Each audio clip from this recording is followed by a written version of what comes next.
আসসালামু আলাইকুম আমার প্রিয় শিক্ষার্থীবৃন্দ, আশা করি সবাই তোমরা ভালো আছো। আমি আলহামদুলিল্লাহ ভালো আছি। আজকে আমি ষষ্ঠ শ্রেণীর বাংলাদেশ এবং বিশ্ব পরিচয় বিষয়ের একটি ক্লাস নিয়ে তোমাদের সামনে হাজির হলাম। ক্লাসটি শুরু করার প্রথমেই আমি আমার সম্মানিত অধ্যক্ষ মহোদয় এবং আমার সম্মানিত শিফট ইনচার্জদ্বয়কে অভিনন্দন এবং আন্তরিক শুভেচ্ছা জানাতে যাচ্ছি এবং সাথে ধন্যবাদ জানাতে যাচ্ছি। এছাড়া আমি আমার সহকর্মীদের প্রতি, আমার শ্রদ্ধেয় সহকর্মীদের প্রতি ধন্যবাদ জানাতে যাচ্ছি। আজকে শিক্ষার্থীরা, আমি তোমাদের বাংলাদেশ এবং বিশ্ব পরিচয়ের অধ্যায় 2 বাংলাদেশ এবং বিশ্ব সভ্যতার পার্ট 2 নিয়ে আলোচনা করব। তাহলে আসো আমরা দেরি না করে আমাদের ক্লাসটি শুরু করে দিই। তোমরা স্ক্রিনে একটি ছবি দেখতে পাচ্ছ। ছবিটি দেখে তোমরা নিশ্চয়ই ধারণা করতে পেরেছো যে আসলে আজকের ক্লাসটি কী নিয়ে আমি আলোচনা করব। তোমরা ছবিতে যে চিত্রটি দেখতে পাচ্ছ, এটি হচ্ছে আমাদের বাংলাদেশে অবস্থিত মহাস্থানগড়ের চিত্র, যেটি বগুড়া অঞ্চলে অবস্থিত, বগুড়া জেলায় অবস্থিত, তোমরা সবাই জানো। পরে দেখতে পাচ্ছ এই যে বাংলাদেশের মানচিত্র, যে মানচিত্রের ঠিক এই অংশটায় অর্থাৎ বগুড়া জেলায় আমাদের এই মহাস্থানগড় অর্থাৎ আমাদের এই ঐতিহাসিক প্রত্নতাত্ত্বিক নিদর্শনটি অবস্থিত। আসো আমরা এ সম্পর্কে আরো বিস্তারিতভাবে জেনে নিই। আচ্ছা, তোমরা সকলেই ইতিমধ্যে জেনেছো, কারণ এই অধ্যায়ের গত ক্লাসে তোমরা এই অধ্যায়ের কিছু কনসেপ্ট সম্পর্কে তোমরা ধারণা পেয়েছো।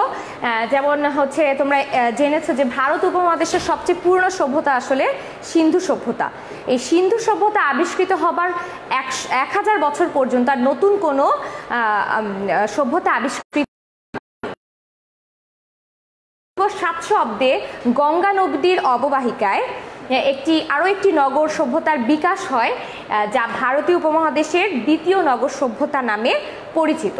আর বাংলাদেশের ওয়ারি বটেশ্বর এবং মহাস্থানগড়, যার পূর্ব নাম ছিল পুণ্ড্রনগর, এটি দ্বিতীয় সভ্যতার নিদর্শন। তাহলে আসো আমরা মহাস্থানগড় বা পুণ্ড্রনগর সম্পর্কে আরও বিস্তারিতভাবে জেনে নিই। তোমরা দেখতে পাচ্ছ প্রায় 2400 বছর আগে বগুড়া শহর থেকে প্রায় 18 কিলোমিটার উত্তরে করতোয়া নদীর তীরে গড়ে উঠেছে মহাস্থানগড়, যার পূর্ব নামটি হচ্ছে পুণ্ড্রনগর। নগরটি ছিল ধন সম্পদে পরিপূর্ণ, তাই দুর্গ প্রাচীর এবং পরীক্ষা দ্বারা এটি সুরক্ষিত ছিল। কালের পরিক্রমায় অর্থাৎ অনেক সময় পর পুণ্ড্রনগরটি ধ্বংস হয়ে মাটির নিচে চাপা পড়ে যায় এবং ঢিপি এবং জঙ্গলে তা পরিণত হয়। পরবর্তীতে দেশপ্রেমিক ফকির মজনু শাহ মহাস্থান জঙ্গল থেকে ব্রিটিশদের বিরুদ্ধে আন্দোলন পরিচালনা করতে থাকেন। প্রত্নতাত্ত্বিক আলেকজান্ডার কানিংহাম 1879 সালে মহাস্থানগড়ে জরিপ করে অনুমান করেন এখানকার মাটির নিচে লুকিয়ে আছে বিখ্যাত পুণ্ড্রনগরের ধ্বংসাবশেষ। তখন থেকেই শুরু হয় প্রত্নতাত্ত্বিক খনন কাজ। আবিষ্কার হতে থাকে নগরের রাস্তাঘাট, ঘরবাড়ি, অলংকার, মুদ্রা, পোড়ামাটির শিল্পকর্ম, লিপি প্রভৃতি। অর্থাৎ মহাস্থানগড়, এই যে আমরা আলোচনা করেছি, এখান থেকে আমরা জানতে পারছি মহাস্থানগড় কোথায় অবস্থিত। মহাস্থানগড় অবস্থিত বগুড়া জেলায় অবস্থিত। এটি বগুড়া শহর থেকে 18 কিলোমিটার উত্তরে করতোয়া নদীর তীরে অবস্থিত। তোমরা এও জানতে পেরেছো যে নগরটি আসলে ধন সম্পদে পরিপূর্ণ ছিল, আর সে কারণে যেহেতু ধন সম্পদে পরিপূর্ণ ছিল সেজন্য দুর্গ প্রাচীর এবং পরীক্ষা দ্বারা এটি সুরক্ষিত ছিল। সময়ের পরিবর্তনের সাথে সাথে এই নগরটি আস্তে আস্তে বিলীন হয়ে যায়, অর্থাৎ এটি মাটির নিচে চাপা পড়ে যায়। পরবর্তীতে এটি আবার 1879 সালে জরিপ করার মাধ্যমে এখানকার মাটির নিচে যে ধ্বংসাবশেষগুলো আছে সেটি সন্ধান পাওয়া যায় এবং সেখান থেকে এই নগরটির রাস্তাঘাট কেমন ছিল অথবা এই নগরটির ঘরবাড়িগুলো কেমনভাবে তৈরি করা হয়েছিল, সে সময় মানুষ কী ধরনের অলংকার পরত এবং সে সময় কেমন ধরনের মুদ্রা প্রচলিত ছিল, তাছাড়া পোড়ামাটির শিল্পকর্ম এবং লিপি প্রভৃতি জিনিসের আবিষ্কার হয়।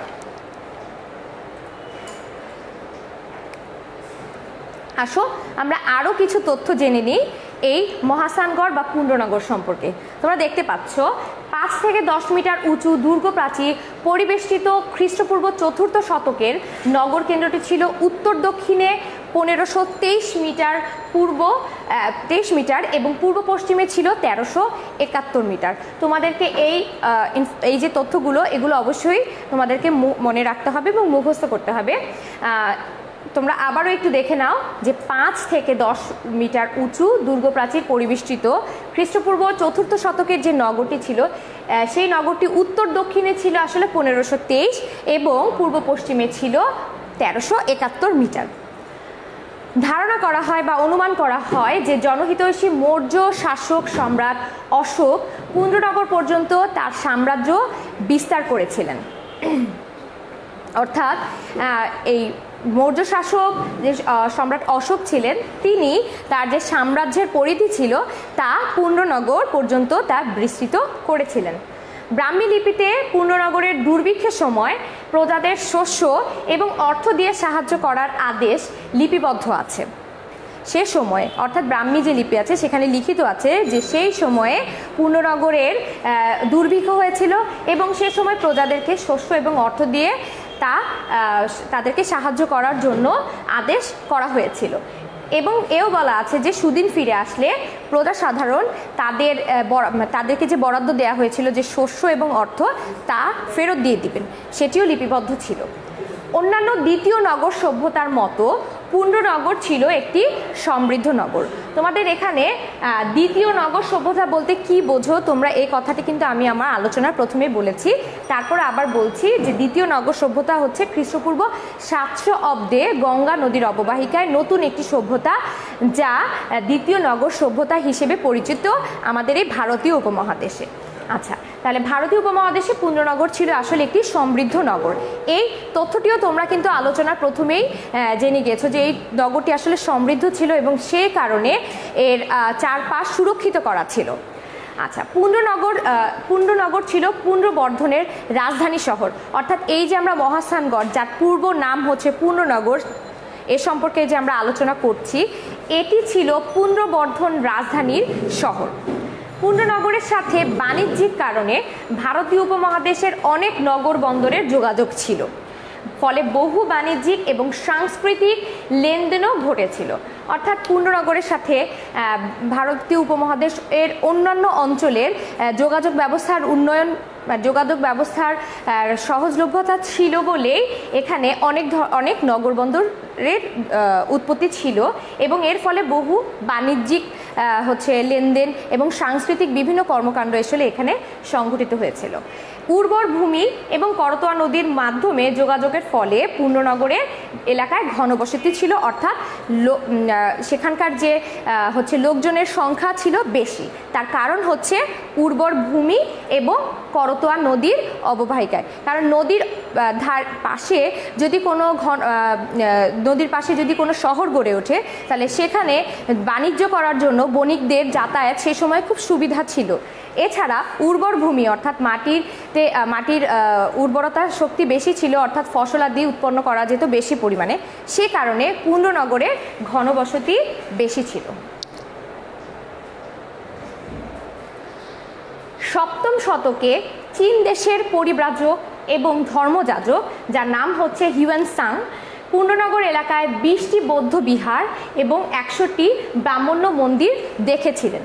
20টি বৌদ্ধ বিহার মানে যেখানে বৌদ্ধরা উপাসনা করত, বৌদ্ধ ধর্মাবলম্বী মানুষেরা যেখানে উপাসনা করত সেটা হচ্ছে বৌদ্ধ বিহার, এবং ব্রাহ্মণ্য মন্দির বলতে বোঝানো হচ্ছে সনাতন ধর্মাবলম্বীরা যেখানে উপাসনা করেন সেই ধরনের মন্দির দেখেছিলেন হিউয়েন-সাং। এবং হিউয়েন-সাং ছিলেন একজন চীন দেশের পরিব্রাজক ধর্মযাজক। তার সময়কালটা ছিল সপ্তম শতকে। প্রাচীন বৌদ্ধ বিহারগুলোকে আধুনিক কালের আবাসিক বিশ্ববিদ্যালয়ের সাথে তুলনা করা যায়। আর প্রাচীন বৌদ্ধ বিহারগুলো বলতে বোঝানো হচ্ছে যেখানে বৌদ্ধ ধর্মাবলম্বীরা তাদের ধর্ম চর্চা করতেন, সেই বৌদ্ধ বিহারগুলোকে আধুনিক কালের আবাসিক বিশ্ববিদ্যালয় অর্থাৎ বর্তমান সময়ের যে আবাসিক বিশ্ববিদ্যালয়গুলো আছে, অর্থাৎ যেখানে ছাত্ররা পড়াশোনার পাশাপাশি থাকার বা হোস্টেল সুবিধা পাচ্ছে, এই ধরনের সুবিধাগুলোর সাথে আসলে পূর্বের প্রাচীন যে বৌদ্ধবিহারগুলো আছে সেগুলোকে তুলনা করা যায়। মহাস্থানগড় দুর্গনগর থেকে প্রায় 6 কিলোমিটার দূরে বিহার ইউনিয়নের বাসু বিহার এবং তোতারাম পণ্ডিতের ভিটায় দুটি বৌদ্ধ বিহার আবিষ্কৃত হয়েছে। মহাস্থানগড় দুর্গনগর সংলগ্ন গোবিন্দ ভিটায় এবং 2 কিলোমিটার দক্ষিণ পশ্চিমে গোকুল মেধে দুইটি মন্দির আবিষ্কৃত হয়েছে। অর্থাৎ তোমরা বুঝতে পারছো যে এই পুণ্যনগর বা মহাস্থানগড়ে যেহেতু বেশ কয়েকটি বৌদ্ধ বিহার সাথে বেশ কয়েকটি মন্দিরের নিদর্শন পাওয়া গেছে, তার মানে সেই সময়কালে বৌদ্ধ এবং সনাতন ধর্মাবলম্বী মানুষদের সংখ্যা বেশি ছিল। তাহলে আমরা এই যে মহাস্থানগড় বা যার পূর্ব নাম ছিল পুণ্যনগর সম্পর্কে যা তথ্যগুলো জানলাম, তার মধ্যে একটি গুরুত্বপূর্ণ তথ্য হচ্ছে এটি বগুড়া জেলায় অবস্থিত এবং বগুড়া জেলার থেকে 18 কিলোমিটার উত্তরে করতোয়া নদীর তীরে এই মহাস্থানগড়ের নিদর্শন পাওয়া গেছে। মহাস্থানগড়ের বা পুণ্ড্রনগরটি ছিল পুণ্ড্রবর্ধনের রাজধানী এবং এই শহরটি বা এই নিদর্শনে যে শহরটির অস্তিত্ব পাওয়া গেছে এটি বেশ সমৃদ্ধ ছিল এবং সমৃদ্ধ থাকার কারণে দুর্গের চারপাশে আসলে পরিখা খনন করা হয়েছিল। তো এছাড়াও এই যে হচ্ছে নগর সভ্যতা, এই নগর সভ্যতায় বিভিন্ন বৌদ্ধবিহার সাথে মন্দিরের নিদর্শন পাওয়া গেছে। তো বৌদ্ধবিহার এবং মন্দিরের নিদর্শন যখন পাওয়া গেছে তার মানে সেই সময়ে হিন্দু এবং বৌদ্ধদের সংখ্যাধিক্য বেশি ছিল। এছাড়াও এই সময়কালে যে বৌদ্ধ বিহারগুলো পাওয়া গিয়েছিল সেগুলোকে আমরা আসলে আধুনিক সময়কালের যে বিশ্ববিদ্যালয়ের হলগুলো আছে বা আবাসিক আসলে আমরা এগুলোকে তুলনা করতে পারি। তো আরো একটি কথা হচ্ছে, গুরুত্বপূর্ণ কথা, সেটা হচ্ছে তোমরা এই মহাস্থানগড় হচ্ছে ভারতীয় উপমহাদেশের দ্বিতীয় নগর সভ্যতার নিদর্শন, যা আমাদের বাংলাদেশের বগুড়া জেলায় অবস্থিত। তো এই ছিল আমাদের আজকের হচ্ছে আলোচ্য বিষয়বস্তু।